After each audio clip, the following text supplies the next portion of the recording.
क्या हो गया?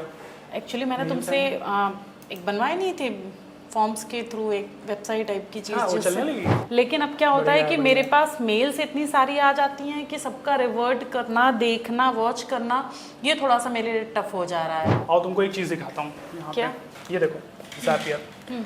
तो ज़ैपियर एक ऑटोमेशन प्लेटफॉर्म है। तो हम अपनी मेल का इससे कैसे मतलब लिंकअप मेल की करें? ज़रूरत ही नहीं है।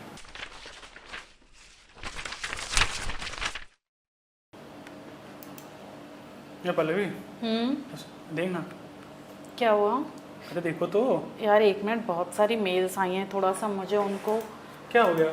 एक्चुअली मैंने Mails तुमसे एक बनवाई नहीं थी फॉर्म्स के थ्रू एक वेबसाइट टाइप की चीज़ हाँ, वो चलने लगी। वो बहुत अच्छी चल रही है। मेरे पास पता है मतलब बहुत ज़्यादा प्रोडक्ट के लिए वो आने लगे हैं, लेकिन अब क्या होता है बढ़िया, कि बढ़िया। मेरे पास मेल्स इतनी सारी आ जाती हैं कि सबका रिवर्ट करना, देखना, वॉच करना, ये थोड़ा सा मेरे लिए टफ हो जा रहा है। ये यार, इतना पैसा कमा रही हो, एक यही टास्क किसी और को डेलीगेट कर दो, एक बंदा रख लो 4-5 हज़ार रुपये में पार्ट टाइम पे। आजकल तो कॉलेज स्टूडेंट्स भी अवेलेबल हैं। अगर मैं किसी को ये रख रही हूँ तो तुम सोचो मुझे अपनी पर्सनल मेल का एक्सेस देना पड़ेगा। ये तो एक प्रॉब्लम है। और अगर मैं कोई और मेल रखती या ऑफिशियली होता, पर मैं किसी एक पर्सन को सारी मेल तो नहीं दे सकती ना। ये भी है। खैर, तरीका है इसका, लेकिन मेरा कमीशन बढ़ाना पड़ेगा तुम कमीशन ले लो, लेकिन अगर इसका कोई ऐसा सॉल्यूशन हो कि चलो कोई पर्सन है जिसको मैं दे सकूं टास्क, वो अपना करे। मुझे भी अब लग रहा था कि मैं किसी को, एक पर्सन को हायर कर लूं अपने उस पर कि जो है, ताकि मुझे आसानी हो जाए, इतना सारा मुझे ना वर्क करना पड़े। तो कुछ हो तो ऐसा बताओ ऑप्शन। ठीक है, और तुमको एक चीज़ दिखाता हूँ यहाँ क्या? पे। ये देखो, ज़ैपियर। तो ज़ैपियर एक ऑटोमेशन प्लेटफॉर्म है जो कि तुम्हें अलाउ करता है जितने भी तुम्हारे सब्सक्रिप्शन बेस्ड प्रोडक्ट्स हैं, चाहे वो सॉफ्टवेयर्स हों, चाहे वो सोशल मीडिया हो, सबको एक जगह इंटीग्रेट करके एक ऑटोमेशन वर्कफ्लो क्रिएट करने के लिए विदाउट प्रोग्रामिंग को। मैं कोडिंग की कोई नॉलेज की ज़रूरत नहीं है। एक सिंपल सा इसको शायद 12th क्लास का बच्चा भी कर सकता है। अच्छा बताओ कैसे, क्या है? देखो, ये आ गया मेरा ज़ैपियर पे। मैं ऑलरेडी इसको इस्तेमाल करता हूँ कई चीज़ों के लिए। ठीक है, ये रहा मेरा अकाउंट और ये मैं लॉगिन करता हूँ। ठीक है, कंटिन्यू। तो ये आ गया ज़ैपियर का डैशबोर्ड। ठीक है, अब ये तो आपसे पूछता भी है कि what would you like to automate. तो देखो यहाँ पे इंस्टाग्राम में अगर सर्च करता हूँ तो ये देखो, ओके, ये ऑलरेडी थोड़ा सा टाइम ले रहा है कुछ बनाने के लिए। ये देखो, अगर मुझे एक फॉर्म भी फाइल बनानी है टेक्स्ट गूगल ड्राइव में, या अपना सोशल मीडिया पोस्ट ऑटोमेट करना है, वो भी अच्छा, तो ये इसको बता भी रहा है कि automatically save your Instagram post to Exactly. Google. Okay, ठीक है, तो ऐसी चीज़ों के लिए तो हम अपनी मेल का इससे कैसे मतलब लिंकअप मेल की करें? ज़रूरत ही नहीं है। तुम्हारा जो मैंने लास्ट टाइम पे ये अपैरल्स वाला फॉर्म क्रिएट किया था, याद है? हाँ हम ठीक है। इसी से तो मेरा सारा ऑर्डर्स हाँ, आना शुरू हुए हैं। ऑर्डर्स आना स्टार्ट हुए हैं। तो इसके ऑर्डर पे तुम्हारे पास एक मेल आती थी। अब बस हम इतना करेंगे कि इसमें गूगल फॉर्म का जो रिस्पॉन्स आ रहा होगा, इसको उठा करके हम डायरेक्टली शीट पे सेव कर देते हैं। और वो अच्छा, मतलब मेल पे भी आएगी, शीट पे भी जाएगी। Okay, exactly. और कैसे? वो शीट तुम शेयर कर सकते हाँ, हो। शीट तो मैं आराम से ठीक किसी है। को शेयर कर सकती हूँ। ओके, तो मैं दिखाता हूँ। ये हम आते हैं होम पे। यहाँ पे मैंने ऑलरेडी एक गिवन एक टेम्पलेट है। ठीक है, इस पर मैं जब क्लिक करता हूँ तो देखो ये मुझे लेकर के आता है फॉर्म रिस्पॉन्सेस पे। ठीक है, ये मेरा वर्क फ्लो है पूरा का पूरा। अब एक सेकेंड, ये ऐप इवेंट पूछता है किस टाइप का। ये रहा गूगल फॉर्म। ठीक है, अकाउंट मैंने अपना दिया ही हुआ है। हाँ। मेरे अकाउंट पे बना था, याद है? हाँ हाँ हाँ। ठीक है, और ट्रिगर क्या है इसका? ठीक है, ओके, पल्लवीज अपैरल। ये फॉर्म हमने चूज़ कर लिया।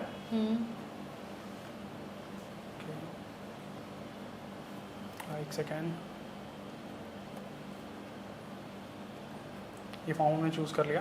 तो तुम्हारा पल्लवीज अपैरल्स करके ये फॉर्म था। ठीक है, और अब इसको टेस्ट कर लेते हैं एक बार कि सक्सेसफुली इतना होकर के लोड हो रहा है कि नहीं। देखो सब आ गया, रिस्पॉन्स की आईडी, क्रिएटेड टाइम, कब सबमिट हुआ, रिस्पॉन्डेंट का ईमेल एड्रेस, ठीक है, कितनी क्वांटिटी, सारा का सारा तोड़ के तुम्हारी शीट पे आ जाएगा। ठीक है, अब एक जल्दी से एक शीट भी बना लेते हैं। यहाँ मैंने एक ऑलरेडी शीट बना रखी है तुम्हारे लिए, शॉप्स और रिस्पॉन्सेस करके। यहाँ से ये तो फील्ड हटा देते हैं क्योंकि वो ऑटोमेटिकली सारा लेकर के आ रहा है। ठीक है, क्लिक करने के बाद अब हम आते हैं अपनी स्प्रेडशीट वाले पे।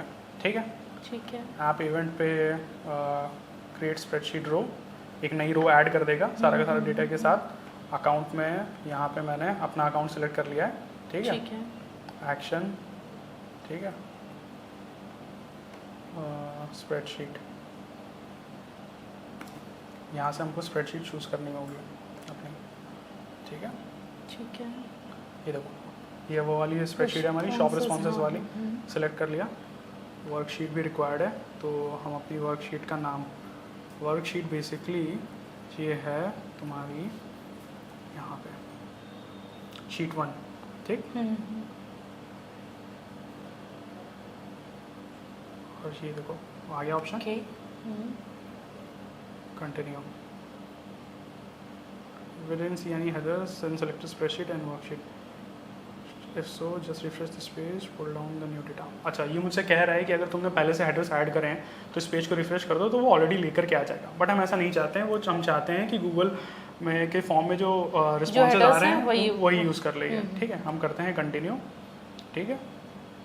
ये शीट पोस्ट बुक कर ली, फिर टेस्ट स्टेप, ये क्या करेगा, ओके, ID रो, पब्लिश। अब हम इस पर्टिकुलर ऐप को पब्लिश कर रहे हैं और ट्रांसफर एग्जिस्टिंग डेटा करके, अब देखो ये आया है कि जो लास्ट रिस्पॉन्स था हमारा एग्जिस्टिंग डेटा, अब तक के जितने भी फॉर्म्स थे फिल किए गए थे उसका सारा का सारा डेटा ट्रांसफर करते उस शीट पे। तो अब इससे जो तुम्हें एग्जिस्टिंग मेल देखनी थी वो भी देखने की जरूरत नहीं पड़ेगी, शीट से ही काम हो जाएगा। ट्रांसफर एग्जिस्टिंग डेटा, ठीक है। लास्ट रिकॉर्ड ये फेच कर रहा है और ये थोड़ा टाइम लेगा। देखो लास्ट रिकॉर्ड जो मैंने सबमिट करा था ये वो पूरा का पूरा आ गया, ठीक है। सारे रिकॉर्ड सेलेक्ट कर लेते हैं इस तरीके से, सिलेक्ट ऑल करके, ठीक है। Next, source, destination, on click, send data, view progress, exit transfer. This will take about an minute. यहाँ पे दिखा भी रहा है कि लगभग 1 मिनट लगेगा वहाँ पे वो डेटा शो होने में, तो हम थोड़ा वेट करके देख लेते हैं।